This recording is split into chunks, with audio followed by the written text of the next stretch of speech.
اعوذ باللہ من الشیطان الرجیم بسم اللہ الرحمن الرحیم الحمدللہ وحدہ والصلاة والسلام علی من لا نبی بعدہ وعلی کل من صحبہ وتبعہ بإحسان بعدہ اللہم صلی علی سیدنا ومولانا محمد وعلی آلہ وصحبہ وبارک وسلم۔ محترم ناظرین و سامعین، ویورز اینڈ لسنرز، السلام علیکم ورحمۃ اللہ وبرکاتہ۔ پروگرام قرآن سنیے اور سنائیے کے ساتھ آپ کا میزبان محمد سہیل رضا امجدی آپ کی خدمت میں حاضر ہے۔ ناظرین و سامعین، آج ہم لعاب دہن، پیارے نبی علیہ السلام کا لعاب دہن، آپ کا تھوک مبارک، ناظرین اس کی خصوصیات آپ کی خدمت میں عرض کریں گے۔ حضور نبی کریم صلی اللہ علیہ وسلم کے منہ مبارک کا جو لعاب ہے، زخمی اور بیماروں کے لیے شفا ہے۔ چنانچہ فتح خیبر کے دن آپ علیہ السلام نے اپنا لعاب دہن حضرت علی المرتضیٰ رضی اللہ تعالی عنہ کی آنکھوں میں ڈال دیا تو وہ فوراً تندرست ہو گئے، اور فرماتے میں ایسا ہو گیا جیسے میری آنکھوں میں کبھی تکلیف ہی نہیں تھی، آشوب چشم تھا۔ فرماتے ہیں ایسا ہو گیا جس تکلیف ہی نہیں تھی۔ غار ثور میں سیدنا صدیق اکبر رضی اللہ تعالی عنہ کے پاؤں میں جب سانپ نے ڈس لیا تھا تو اس وقت حضور نبی کریم علیہ السلام نے اپنا لعاب دہن زخم پر لگایا تو اسی وقت وہ درد جاتا رہا۔ حضرت رفاعہ بن رافع کا بیان ہے کہ بدر کے دن میری آنکھ میں تیر لگا اور وہ پھوٹ گئی۔ اللہ کے رسول صلی اللہ علیہ وسلم نے اس میں اپنا لعاب دہن ڈال دیا، فرمایا اور دعا فرمائی۔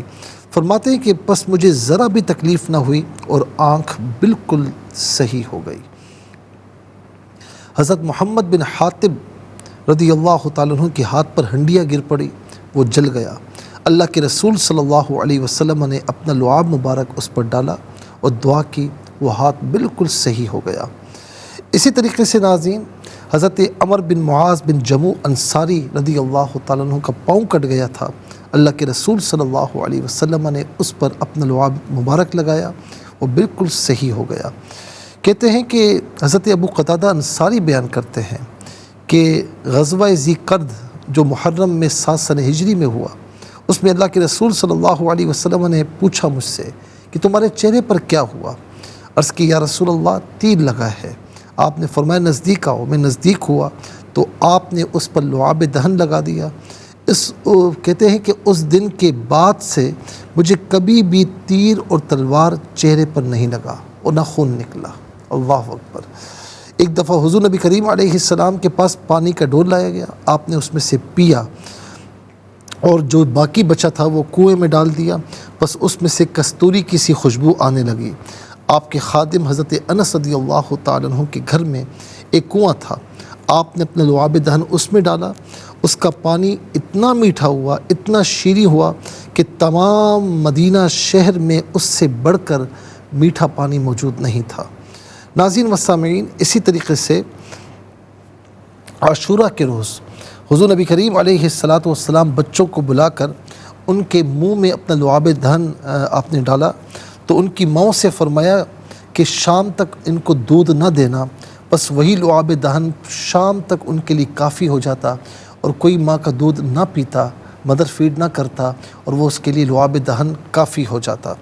اسی طریقے سے ناظرین، حضرت عامر بن قریشی اپنے صاحبزادے عبداللہ کو بچپن میں اللہ کے رسول صلی اللہ علیہ وسلم کے پاس لائے اور حضور نبی کریم علیہ السلام نے عبداللہ کے منہ میں اپنا لعاب مبارک ڈالا، اور جب ڈالا تو وہ اسے نگلنے لگے۔ اس پر حضور نبی کریم علیہ السلام نے فرمایا کہ یہ مسقہ سیراب ہے۔ حضرت عبداللہ جب کسی زمین یا پتھر میں شگاف کرتے تو وہاں سے پانی نکل آتا۔ اللہ اکبر۔ یعنی اس کے بعد سے جب بھی کہیں زمین میں شگاف کرتے وہاں سے پانی ضرور نکلتا۔ تو یہ ہے ناظرین میرے آقا علیہ السلام کے لعاب دہن کی برکتیں کہ کھارے پانی میں آپ کا لعاب دہن چلا جائے، وہ میٹھا ہو جائے اور ایسا میٹھا ہو جائے کہ پورے مدینے میں اس کی مٹھاس مشہور ہو جائے۔ اگر کسی کا ہاتھ کٹ گیا تو وہاں لعاب دہن لگایا تو وہ ہاتھ جڑ گیا، کسی کی آنکھ پھوٹ گئی ناظرین آنکھ کا جو ڈھیلا ہے وہ باہر نکل آیا، اس پر لعاب دہن لگا کر جوڑا گیا تو وہ بالکل آنکھ تندرست ہو گئی۔ سیدنا صدیق اکبر رضی اللہ تعالیٰ عنہ جہاں سانپ نے ڈسا وہاں پر لعاب دہن لگایا تو وہ پاؤں درست ہو گیا، وہ زخم صحیح ہو گیا۔ اللہ اکبر۔ مولا علی رضی اللہ تعالیٰ عنہ کی آنکھ لعاب دہن کی برکت سے صحیح ہو گئی، تو خود حضور نبی کریم علیہ السلام کا عالم کیا ہوگا۔ اللہ تعالیٰ ہم سب کو حضور نبی کریم علیہ السلام کی اطاعت اور اتباع کرنے کی توفیق نصیب فرمائے۔ چلتے ہیں ناظرین آج کے سبق کی جانب۔ ہمارا جو آج کا سبق ہے وہ سورہ کہف، اور سورہ کہف کی آیت نمبر 70 ہے، 70 ہے، اور مکمل آج کے سبق میں شامل ہے۔ فارمیٹ کے مطابق پڑھیں گے، باوضو ہو جائیں۔ اسکرین کے سامنے موجود ہیں، کلام پاک کو ساتھ رکھیں، آج کا سبق نکالیں، اپنے پاس نوٹ بک ضرور رکھیں، کوئی بھی امپورٹنٹ بات ہو نوٹ ضرور فرما لیجیے۔ آپ کو لیے چلتے ہیں آج کے اس پروگرام کے فرسٹ سیگمنٹ کی جانب۔ لغت القرآن یہ ہمارے اس پروگرام کا پہلا سیگمنٹ ہے، اور آئیے تعوذ تسمیہ پڑھتے ہوئے آج کے سبق کو شروع کرتے ہیں۔ اعوذ باللہ من الشیطان الرجیم، بسم اللہ الرحمن الرحیم۔ قال فإن اتبعتني فلا تسألني عن شيء حتى أحدث لك منه ذكرا۔ اسے ذکرن پڑھیں گے، وقف کی صورت میں ذکرا پڑھا جائے گا، دو زبر کی ترمیم وقف میں الف سے چینج ہو جاتی ہے۔ آخر میں علامت وقف اندر 70 لکھا ہوا ہے، آیت نمبر 70 یعنی 70 یہاں پر کمپلیٹ ہو رہی ہے۔ اوپر عین رکوع کی شارٹ فارم ہے، جس کا معنی یہ کہ یہاں رکنا، یہاں پر رکوع نمبر 9 مکمل ہو رہا ہے۔ کتنے کلمات ہیں آئیے دیکھتے ہیں۔ قال ایک کلمہ، فا دوسرا، ان تیسرا، اتبعتا چوتھا، یا پانچواں، پھر اس کے بعد لا تسأل چھٹا، اور ان ساتواں، شیئن آٹھواں، حتی نواں، احدثا 10واں، لا 11واں، من 12واں، ذکرا 13واں۔ کل یہاں پر 13 کلمات ہیں۔ ہر کلمے کو علیحدہ پھر ملا کر پڑھتے ہیں، بغور ملاحظہ فرمائیں۔ قال، فا، ان، اتبعتنی، یہ تینوں علیحدہ ہیں، بلکہ چاروں علیحدہ ہیں، فا، ان، اتبعتا اور نی، ملا کر پڑھیں گے فَإِنِ اتَّبَعْتَنِی۔ نون کے نیچے زیر سے تا کے ساتھ ملائیں گے، درمیان میں سے الف یعنی حمزہ کو حذف کیا جائے گا، فَإِنِ اتَّبَعْتَنِی پڑھا جائے گا۔ فا، لا تسأل، فا علیحدہ، لا تسأل علیحدہ، نی علیحدہ، ملا کر پڑھیں گے فَلَا تَسْأَلْنِی عَنْ شَیْءٍ۔ ان میں نون ساکن کے بعد شین حرف اخفا ہے، تو نون ساکن کو اخفا کے ساتھ پڑھیں گے، یعنی ناک میں آواز لے جا کر گنگنانا، اسے اخفا کہتے ہیں۔ عن شیئن، شیئن میں حمزہ کے نیچے دو زیر کی تنوین ہے، اس کے بعد ہا حرف حلقی ہے، تو یہاں تنوین کو اظہار کے ساتھ پڑھا جائے گا، غنہ یا اخفا نہیں کیا جائے گا۔ عن شیئن، حتی میں تا کے اوپر کھڑا زبر، اوپر مد کی علامت، مد منفصل ہے، مد جائز بھی کہتے ہیں۔ منیمم اس کو 3 سے 4 حرکات کی مقدار کھینچ کر پڑھنا چاہیے، میکسیمم اس کو 5 سے 6 حرکات کی مقدار کھینچ کر پڑھ سکتے ہیں۔ احدث، لا علیحدہ، کا علیحدہ، یہ اصل میں لی ہے، کا کے ساتھ استعمال ہونے کی وجہ سے اس کو لا پڑھا گیا۔ لک، من علیحدہ، ہو علیحدہ، ملا کر پڑھیں گے من ہو۔ ذکرن، را پر 2 زبر کی تنوین پر کر کے پڑھا جائے گا، اور وقف کی صورت میں الف سے چینج ہوگی تو اس صورت میں بھی را کو پر کر کے پڑھیں گے۔ ذکرن، یہاں وقف کریں گے تو ذکرا پڑھا جائے گا۔ آئیے ناظرین چلتے ہیں کلمات کی لغت اور گرامر کے اعتبار سے تحقیق و ترجمے کی جانب۔ سب سے پہلے جو آج کا سبق ہے ہم وہ لکھیں گے، پھر اس میں جو کلمات ہیں، اسماء، افعال، حروف کون سے ہیں، ان کی نشاندہی کی جائے گی، تحقیق و ترجمہ بھی عرض کریں گے قرآن اور اردو کے حوالے سے، کہ وہ کلمات جو عام طور پر آپ قرآن میں پڑھتے ہیں، اردو میں بھی یوز کی جاتے ہیں، ان کی بھی نشاندہی ہوگی۔ بسم اللہ الرحمن الرحیم۔ قال فَإِنِ اتَّبَعْتَنِی،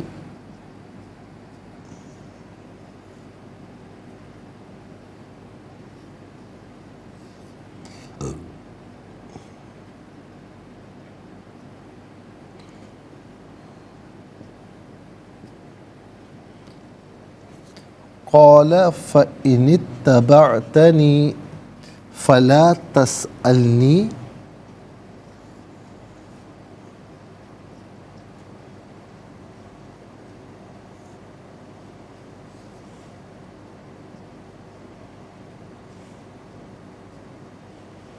عن شيء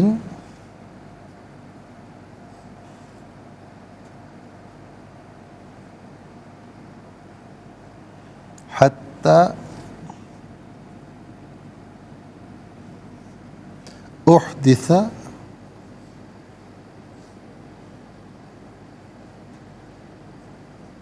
لك منه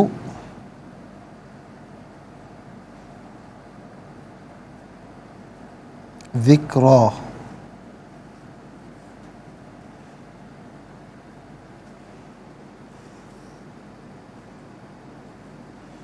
آیت نمبر 60 ہے۔ انشاءاللہ مزید پروگرام کو آگے بڑھاتے ہیں، لیکن ہمیں جانا ہوگا بریک کی جانب، کہیں جائے گا مت، ملاقات ہوگی مختصر سے بریک کے بعد۔ ویلکم بیک ناظرین و سامعین، چلتے ہیں آج کے پروگرام کی جانب، اور یہاں پر آپ ملاحظہ فرمائیں کہ یا ضمیر یہ پہلا اسم ہے، یہاں پر بھی نمبر 1 آئے گا، شیئن دوسرا، یہاں پر بھی نمبر 1 آئے گا، یہاں پر بھی نمبر 1 آئے گا، تیسرا ہے ذکرہ۔ تو کل ملا کر ناظرین 3 اسماء ہوئے۔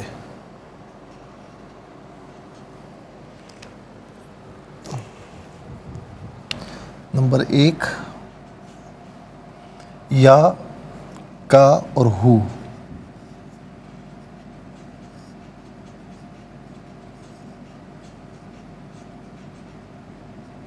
نمبر 2 شیئن۔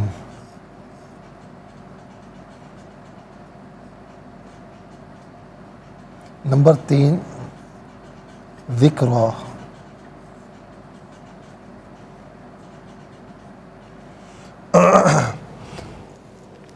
تین اسماء ہیں، اور اب ہم دیکھتے ہیں افعال۔ تو پہلا فعل ہے قال، دوسرا اتبعت، تیسرا لا تسأل، چوتھا احدث۔ تو کل یہاں پر ملا کر ناظرین آپ دیکھ سکتے ہیں کہ 4 افعال ہیں۔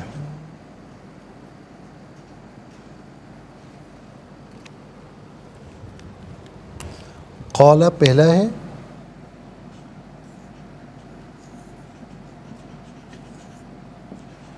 دوسرا اتبعت،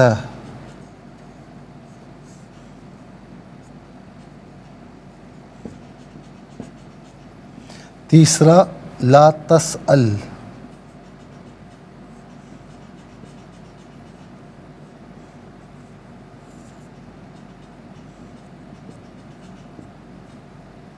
چوتھا احدث۔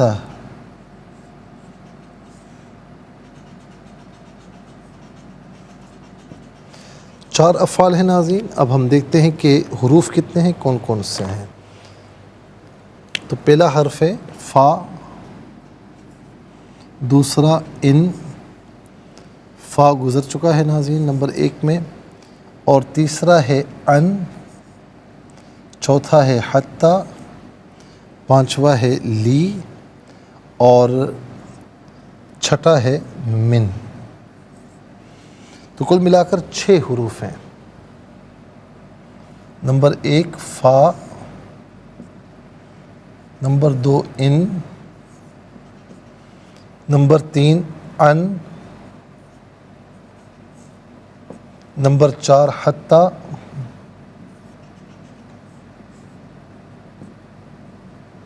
نمبر 5 لی، نمبر 6 من۔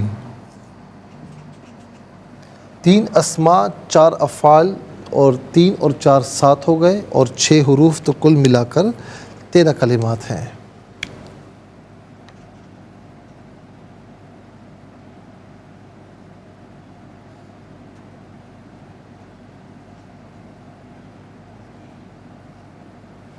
کل ملا کر 13 کلمات ہیں۔ اب آ جائیے اسماء کی جانب ناظرین۔ پہلا اسم ہے یا، واحد متکلم کی ضمیر ہے۔ واحد متکلم کی ضمیر متصل ہو تو یا کی شکل میں، منفصل ہو تو انا کی شکل میں ہوتی ہے۔ یا انا، اس کا معنی ہوگا میں، میرا، میری۔ کا واحد مذکر حاضر کی ضمیر ہے، واحد مذکر حاضر کی ضمیر متصل ہو تو کا کی شکل میں، منفصل ہو تو انتا کی شکل میں ہوتی ہے۔ کا یا انتا اس کا معنی ہوگا تو، آپ، تجھے، اپنے۔ ہو واحد مذکر غائب کی ضمیر ہے، واحد مذکر غائب کی ضمیر متصل ہو تو ہو کی شکل میں، منفصل ہو تو ہوا کی شکل میں۔ اور یاد رکھیں ناظرین، جب ہم کہتے ہیں ہو متصل ہونے کی صورت میں تو بعض اوقات ہی کی شکل میں بھی ہوتی ہے۔ جب ہم کہتے ہیں ہو تو پیش الٹا پیش دونوں مراد ہو سکتے ہیں، جب ہم کہتے ہیں ہی تو زیر کھڑی زیر دونوں مراد ہو سکتے ہیں۔ ہوا ہو یہی اس کا معنی ہوگا وہ، اس شیء، ان کا معنی ہے کوئی چیز، کوئی شے، اشیاء اس کی جمع ہے، اس کا معنی ہوگا بہت سی چیزیں، بہت سی اشیاء۔ تو شے اور اشیاء یہ دونوں کے دونوں ناظرین ہم اردو میں استعمال کرتے ہیں۔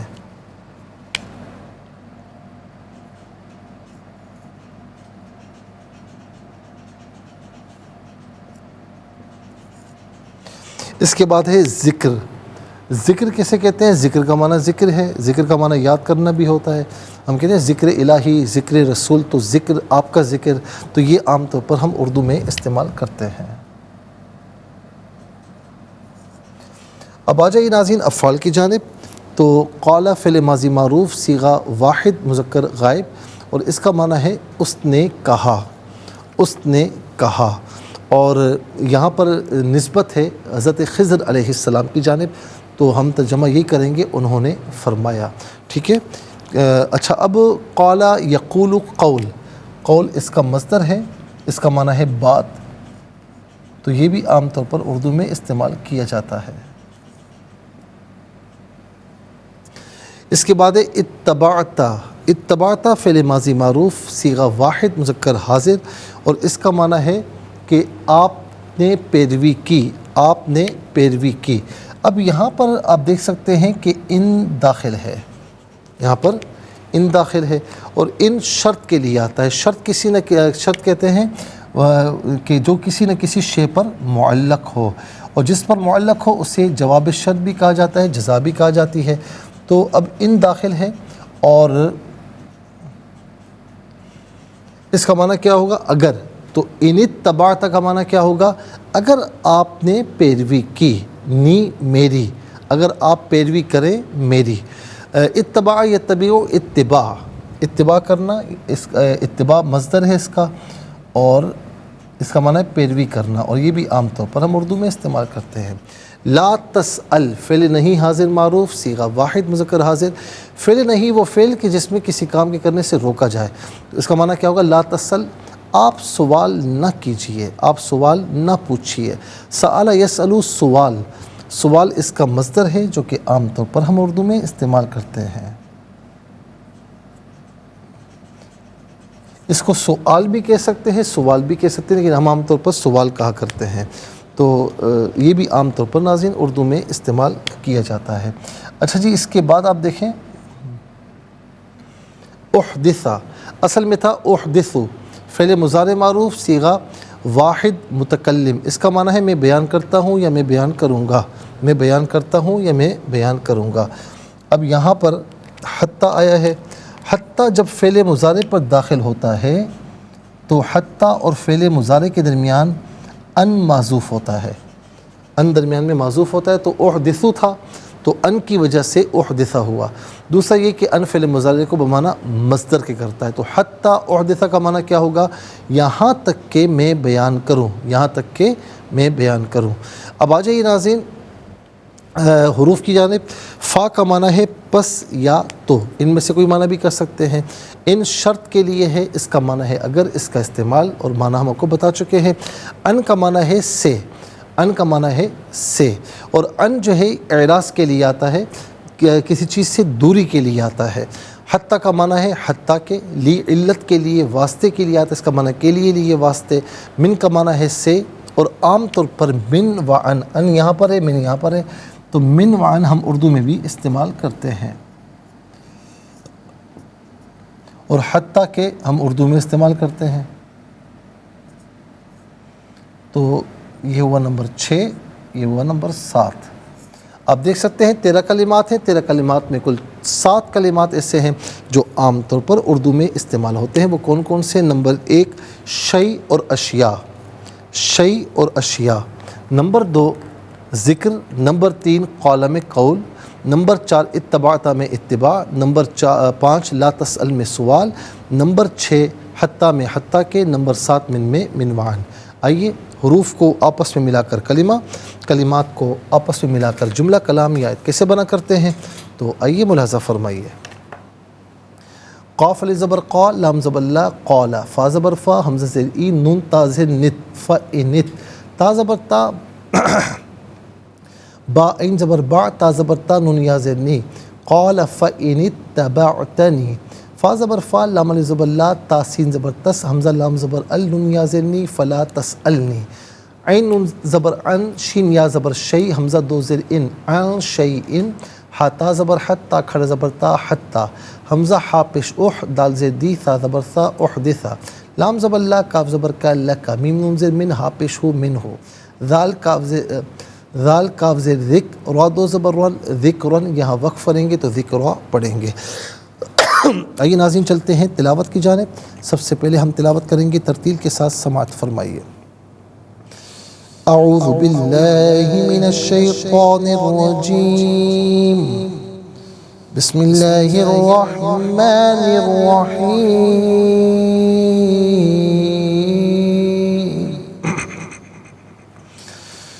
قال فإن اتبعتني فلا تسألني عن شيء حتى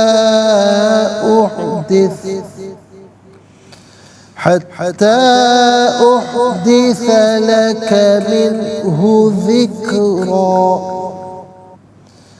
قال فإن اتبعتني فلا تسألني عن شيء حتى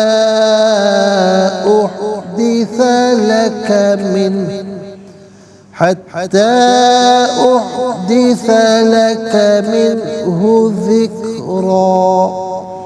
اب ہم پڑھیں گے ناظرین حدر کے ساتھ، جیسے نماز تراویح میں اب سنتے ہیں یا پڑھتے ہیں۔ قال فإن اتبعتني فلا تسألني عن شيء حتى أحدث لك منه ذكرا۔ اب ہم پڑھیں گے تدویر کے ساتھ۔ قال فإن اتبعتني فلا تسألني عن شيء حتى أحدث لك منه ذكرا۔ آمنت باللہ، صدق اللہ العظیم۔ تلاوت مکمل ہوئی اور انشاءاللہ مزید پروگرام کو آگے بڑھائیں گے، لیکن ہمیں جانا ہوگا بریک کی جانب، کہیں جائے گا مت، ملاقات ہوگی مختصر سے بریک۔ ویلکم بیک ناظرین و سامعین، چلتے ہیں آج کے پروگرام کی جانب، اور تلاوت کے ساتھ ہی ہمارے اس پروگرام کا جو فرسٹ سیگمنٹ ہے وہ کمپلیٹ ہوا۔ آپ کو لیے چلتے ہیں سیکنڈ سیگمنٹ کی جانب، تفہیم القرآن۔ یہ سیکنڈ سیگمنٹ ہے، سب سے پہلے حرف بہ حرف، لفظ بہ لفظ ترجمہ ہم عرض کریں گے، اب بتائیں گے، آپ اسے ملاحظہ فرمائیں۔ قال کہا، اس نے کہا، اور ظاہر ہے کہ حضرت خضر علیہ السلام کی نسبت ہے تو ہم کہیں گے انہوں نے فرمایا۔ فا پس، ان اگر، اتبعتا آپ نے پیروی کی یا میری، فا تو، لا تسل نہ پوچھئے، نی مجھ سے، ان سے، شیئن کسی چیز، حتیٰ یہاں تک کہ احدثا میں بیان کروں، لا کے لیے، کا آپ، من سے، ہو اس، ذکرہ ذکر۔ آئیے ناظرین چلتے ہیں آسان فہم با محاورہ ترجمے کی جانب۔ قال فإن اتبعتني فلا تسألني عن شيء حتى أحدث لك منه ذكرا۔ اس بندے نے کہا، بس اگر تم میری پیروی کر رہے ہو تو مجھ سے کسی چیز کے متعلق اس وقت تک سوال نہ کرنا جب تک کہ میں خود اس کا تم سے ذکر نہ کروں۔ ناظرین و سامعین، یہ آسان فہم با محاورہ ترجمہ۔ اب آئیے چلتے ہیں تفسیر کی جانب۔ تفسیر ناظرین آیت نمبر 66 سے لے کر ہم 70 تک، یعنی 66 to 70 اس کی تفسیر ہم عرض کر رہے ہیں۔ اب آیت نمبر جو ہے وہ جو 66 ہے، جس میں فرمایا کہ موسیٰ نے کہا کہ آیا میں آپ کی اس شرط پر پیروی کروں کہ آپ کو جو رشد و ہدایت کا علم دیا گیا ہے آپ اس میں سے کچھ تعلیم دے، مجھے بھی کچھ تعلیم دے۔ ناظرین و سامعین، اب یہاں پر دیکھا جائے تو ہم نے آپ کو بتایا کہ حضرت خضر علیہ السلام کے متعلق، پھر علم لدنی کے متعلق، پھر اس کے ساتھ ساتھ اسی کے ضمن میں شریعت، طریقت اور حقیقت کی جو تعریفات ہیں ہم نے وہ بھی آپ کی خدمت میں عرض کی۔ اب موسیٰ علیہ السلام کا حضرت خضر سے اصول تعلیم کے لیے درخواست کرنا، اب یہاں پر اس سے مراد کیا ہے اور مفسرین اس میں کیا فرماتے ہیں؟ موسیٰ علیہ السلام نے انتہائی لطیف پیرائے میں کہا کہ میں آپ کی پیروی کروں۔ اس طریقے سے سوال کرنے میں انتہائی ادب و احترام ہے اور مخاطب کو اپنے سے بہت بلند مقام پر فائز کرنا ہے، جیسا کہ اس حدیث میں ہے۔ حضرت انس بیان کرتے ہیں رضی اللہ تعالیٰ عنہ کہ یحییٰ نے عبداللہ بن زید رضی اللہ تعالیٰ عنہ نے کہا کہ ان سے کہا کہ آپ مجھے، یعنی یحییٰ نے حضرت عبداللہ بن زید سے کہا رضی اللہ تعالیٰ عنہما کہ آپ مجھے دکھا سکتے ہیں کہ رسول اللہ صلی اللہ علیہ وسلم کس طرح وضو فرمایا کرتے تھے؟ تو یہ طریقہ ہوتا ہے کہنے کا۔ تو ناظرین، یہ اس میں ادب بھی ہے اور بہت مطلب کہنے کا طریقہ بھی بہت اچھا ہے، تو اس طریقے سے درخواست کرنی چاہیے۔ موسیٰ علیہ السلام کی درخواست میں ادب کی جو وجوہات ہیں، موسیٰ علیہ السلام نے جو یہ کہا تھا کہ آیا میں اس شرط پر آپ کی پیروی کروں کہ آپ کو جو رشد و ہدایت کا علم دیا گیا آپ اس علم میں سے مجھے بھی تعلیم دیں، تو اس میں موسیٰ علیہ السلام نے اپنے آپ کو خضر علیہ السلام کا تابع قرار دیا، کیونکہ انہوں نے کہا کہ آیا میں آپ کی اتباع کروں۔ حضرت خضر کی اتباع کرنے میں موسیٰ علیہ السلام نے ان سے اجازت طلب کی، گویا کہ انہوں نے یوں کہا کہ کیا آپ مجھے اس کی اجازت دیتے ہیں کہ میں آپ کی اتباع کروں؟ اور اس میں بہت زیادہ تواضع ہے۔ کیا میں حصول تعلیم کے لیے آپ کی اتباع کروں؟ اس قول میں اپنے لیے عدم علم کا اور اپنے استاد کے لیے علم کا اعتراف ہے، حالانکہ موسیٰ علیہ السلام خود اللہ کے نبی ہیں، اللہ کے رسول ہیں، کلیم اللہ ہیں، کیا بات ہے۔ لیکن یہاں پر جب ایک سیکھنے کے لیے، تو یہاں پر ہمیں ادب سکھا رہے ہیں۔ انہوں نے کہا کہ آپ کو جو رشد و ہدایت کا علم دیا گیا آپ اس میں سے مجھے بھی کچھ تعلیم دیں، یہ من تبعیض کے لیے ہے، یعنی انہوں نے یہ طلب کیا کہ آپ کو جو علم دیا گیا آپ اس میں سے مجھے بعض کی تعلیم دیں، گویا کہ انہوں نے کہا کہ میرا یہ سوال نہیں کہ آپ مجھے علم میں اپنے برابر کر دیں، بلکہ میرا کہنا یہ ہے کہ آپ اپنے علم کے اجزاء میں سے چند اجزاء مجھے بھی عطا کریں، جیسا کہ فقیر غنی سے کہتا ہے کہ تم اپنے مال کے اجزاء میں سے چند اجزاء مجھے بھی عطا کر دو۔ انہوں نے کہا کہ آپ کو جو رشد کا علم دیا گیا اس میں سے مجھے بھی عطا کریں، گویا کہ وہ رشد کے طلبگار تھے، یعنی نبی علیہ السلام تو رشد و ہدایت کا راستہ بتانے والے ہوتے ہیں، لیکن یہاں پر تواضع کا علم دیکھیے موسیٰ علیہ السلام کا۔ حضرت موسیٰ علیہ السلام نے فرمایا کہ آپ کو جو رشد کا علم دیا گیا اس میں یہ اعتراف ہے کہ آپ کو اللہ نے علم عطا کیا ہے۔ انہوں نے یہ کہا کہ آپ کو جو علم دیا گیا آپ اس میں سے مجھے علم دیں، یعنی آپ میرے ساتھ وہ معاملہ کریں جو اللہ تعالیٰ نے آپ کے ساتھ کیا ہے۔ اس میں اشارہ ہے کہ مجھے تعلیم دینے سے آپ کا مجھ پر اس طرح انعام ہوگا جس طرح اللہ تعالیٰ نے آپ پر انعام کیا۔ اس وجہ سے کہا گیا ہے کہ جس شخص نے مجھ کو ایک حرف کی بھی تعلیم دی تو اس کا بندہ اور غلام ہوں۔ اور متابعت کا معنی یہ کہ تابع اس وجہ سے وہ کام کرے کہ متبوع نے وہ کام کیا ہے، اگر متبوع وہ کام نہ کرتا تو وہ اس کام کو نہ کرتا۔ جیسے ہم کعبے کی طرف منہ کر کے اس لیے نماز پڑھتے ہیں کہ اللہ کے رسول صلی اللہ علیہ وسلم نے اس کی طرف منہ کر کے نماز پڑھی، اگر آپ اس کی طرف منہ کر کے نماز نہ پڑھتے تو ہم بھی اس کی طرف منہ کر کے نماز نہ پڑھتے۔ اسی طرح استاد کی اتباع کرنے کا معنی یہ کہ تلمیذ استاد کے کیے ہوئے کام کو صرف اس وجہ سے کرے گا کہ وہ کام اس کے استاد نے کیا ہے۔ اس طرح اتباع کرنے میں اول امر سے بلکہ ناظرین جو اتباع کرنے والا ہوتا ہے وہ عامر سے اس بات کا اقرار کرتا ہے کہ وہ کسی کام پر اعتراض نہیں کرے گا، استاد کے کسی کام پر اعتراض نہیں کرنا چاہیے، ٹیچر کے کسی کام پر اعتراض نہیں کرنا، ایسا کیوں آپ ایسا کیوں پڑھا رہے ہیں آپ، اور ٹیچر بھی پھر ٹیچر ہونا۔ جیسے یہاں پر آپ دیکھیں کہ موسیٰ علیہ السلام اللہ کے نبی ہیں، اللہ کے رسول ہیں، سب کچھ جانتے ہیں، لیکن تواضع کا عالم دیکھیں کہ اب سیکھنا ہے تو تواضع کا عالم یہاں پر ہمیں بتایا جا رہا ہے۔ موسیٰ علیہ السلام نے مطلقاً کہا کہ آیا میں آپ کی پیروی کروں، اس کا مطلب یہ کہ انہوں نے تمام کاموں میں حضرت خضر علیہ السلام کی اتباع کرنے کی درخواست کی اور کسی خاص کام کے ساتھ اتباع کو مقید نہیں کیا۔ موسیٰ علیہ السلام کو حضرت خضر نے ابتداً پہچان لیا تھا، کیونکہ انہوں نے کہا کہ آپ بنی اسرائیل کے موسیٰ ہیں، گویا کہ انہوں نے جان لیا تھا کہ وہی نبی ہیں جن کو اللہ رب العالمین نے بلا واسطہ شرف کلام سے نوازا، جن کو کثیر معجزات عطا ہوئے، اس کے باوجود موسیٰ علیہ السلام نے اتنی وجوہ سے تواضع کی۔ اس سے معلوم ہوا کہ جس کا رتبہ جتنا زیادہ ہوتا ہے وہ اہل علم کے سامنے اتنی زیادہ تواضع کرتا ہے اور ان کا اتنا ہی زیادہ ادب و احترام کرتا ہے۔ موسیٰ علیہ السلام نے کہا کہ آیا میں آپ کی اتباع کروں کہ آپ مجھے تعلیم دیں؟ پہلے انہوں نے اپنی اتباع پیش کی، اس کے بعد انہوں نے ان سے حصول علم کو طلب کیا۔ گویا ادب کا تقاضا یہ ہے کہ پہلے استاد کے سامنے تواضع کی جائے، ان کی خدمت کی جائے، پھر ان سے علم طلب کیا جائے۔ انہوں نے کہا کہ آیا میں اس بنا پر آپ کی اتباع کروں کہ آپ مجھے تعلیم دیں، یعنی انہوں نے اس اتباع کا کوئی معاوضہ طلب نہیں کیا بجز اس کے کہ وہ ان کو تعلیم دیں۔ تو ناظرین، یہ جو ادب تھا، یہ تواضع تھا، یہ ہمارے لیے بہت کچھ سیکھنے کے لیے اس میں لیسنز ہیں، اور ہمیں چاہیے کہ ہم اس سے سیکھیں۔ اور بتانے کا مقصد بھی یہ تھا کہ یہاں سے بھی معلوم ہوتا ہے کہ ایک استاد کے سامنے شاگرد کو کیسا ہونا چاہیے، اور شاگرد استاد کا کتنا ادب و احترام کرے، یہ قرآن کریم ہمیں سکھا رہا ہے۔ اس کے ساتھ ہی ہمارے اس پروگرام کا سیکنڈ سیگمنٹ کمپلیٹ ہوا۔ چلتے ہیں تھرڈ اور لاسٹ سیگمنٹ کی جانب۔ قرآن سب کے لیے یہ سیگمنٹ آپ کا سیگمنٹ ہے دنیا بھر سے۔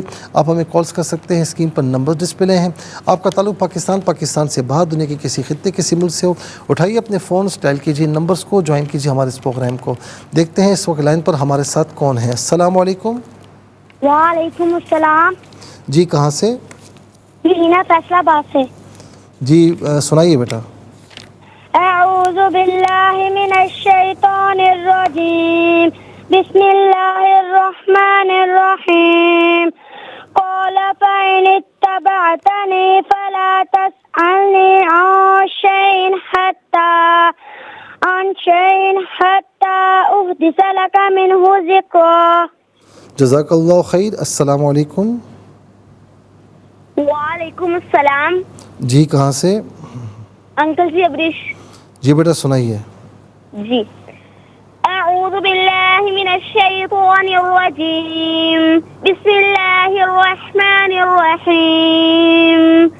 قال فإن اتبعتني فلا تسألني عن شيء حتى أحدث لك منه ذكرا۔ ترجمہ، اس بندے نے کہا بس اگر تم میری پیروی کر رہے ہو تو مجھ سے کسی چیز کے متعلق اس وقت تک سوال نہ کرنا جب تک کہ میں خود اس کا تم سے ذکر نہ کروں۔ جزاک اللہ خیر۔ السلام علیکم۔ السلام علیکم۔ وعلیکم السلام ورحمۃ اللہ۔ جی کہاں سے؟ جی تانجلے والا سے۔ سنائیے۔ اعوذ باللہ من الشیطان الرجیم، بسم اللہ الرحمن الرحیم۔ قال فإن اتبعتني فلا تسألني عن شيء حتى أحدث لك منه ذكرا۔ جزاک اللہ خیر۔ السلام علیکم۔ وعلیکم السلام ورحمۃ اللہ وبرکاتہ۔ جی کہاں سے؟ جی مفتی صاحب میں سیالکوٹ سے حفظ الدین بات کر رہی ہوں۔ سنائیے۔ جی اچھا۔ اعوذ باللہ من الشیطان الرجیم، بسم اللہ الرحمن الرحیم۔ قال فإن اتبعتني فلا تسألني عن شيء حتى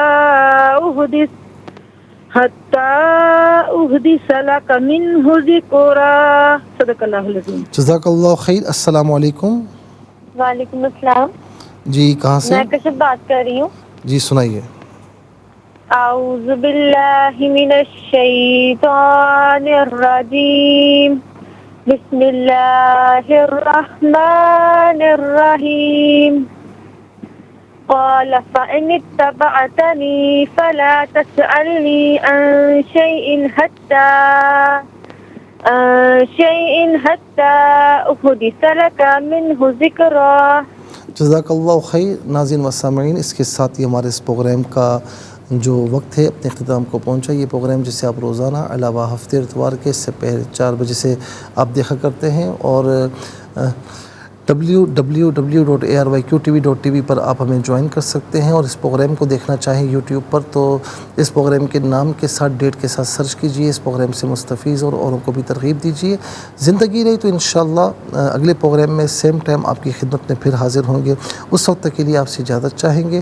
پروگرام قرآن سنیے اور سنائیے کے میزبان محمد سہیل رضا امجدی اور ARYQTV کی پوری ٹیم کو دیجیے اجازت، اس دعا کے ساتھ کہ اللہ رب العالمین آپ کا ہم سب کا حامی و ناصر رہے۔ السلام علیکم ورحمۃ اللہ وبرکاتہ۔